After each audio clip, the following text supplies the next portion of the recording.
Mahfud mengaku dapat membantu Prabowo dalam rencananya mereformasi Polri dan memandangnya sebagai bagian kontribusi untuk negara. Kendati sudah setuju bergabung dengan Komite Reformasi Kepolisian bentukan Prabowo, Mahfud tidak ingin membahas soal posisinya di tim komite.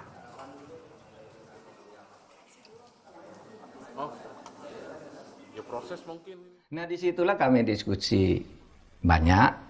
Tetapi yang ingin saya pastikan dari diskusi yang panjang itu, saya hanya menyampaikan konfirmasi satu hal, bahwa saya menyetujui seluruh rencana Pak Prabowo untuk reformasi, dan saya bisa ikut membantu dalam tim reformasi Polri saja.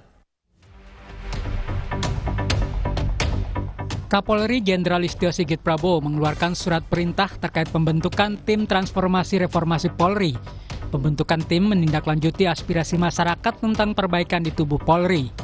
Total ada 52 perwira tinggi dan menengah masuk dalam tim transformasi reformasi Polri. Kapolri mengatakan tim ini memiliki mandat untuk melakukan evaluasi menyeluruh terhadap program dan kinerja institusi, mendengar langsung keluhan publik, serta menyusun langkah perbaikan menyeluruh di tubuh kepolisian.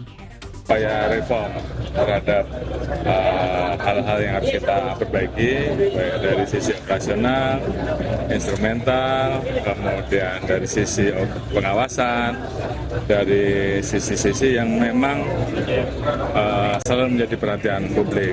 Kita selalu membuka ruang untuk melakukan perbaikan. Oleh karena itu, dengan adanya harapan dibentuknya Komisi Reformasi Kepolisian, tentunya Polri juga mempersiapkan tim internal di dalam untuk kemudian melakukan evaluasi.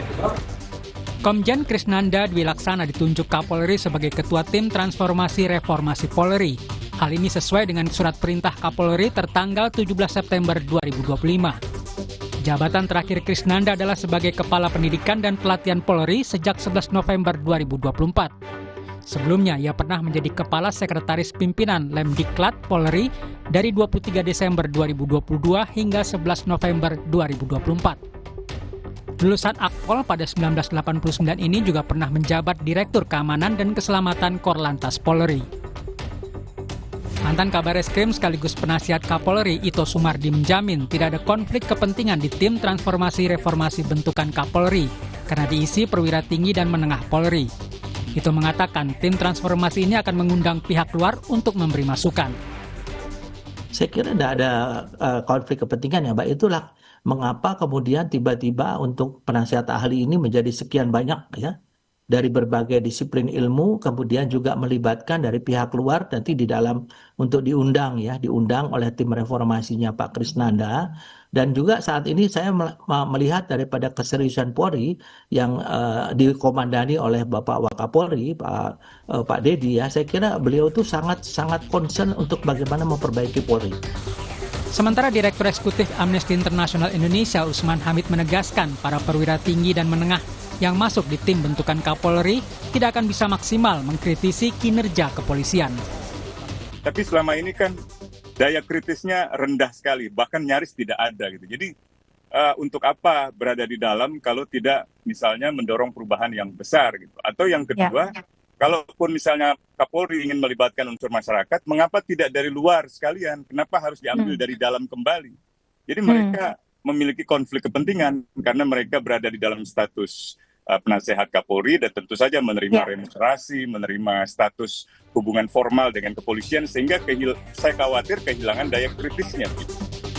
Publik menunggu Polri membenahi organisasi, sistem kultur dan personalia Polri yang banyak menuai sorotan. Salah satunya soal penanganan unjuk rasa yang terjadi pada akhir Agustus lalu. Tim Liputan Kompas TV.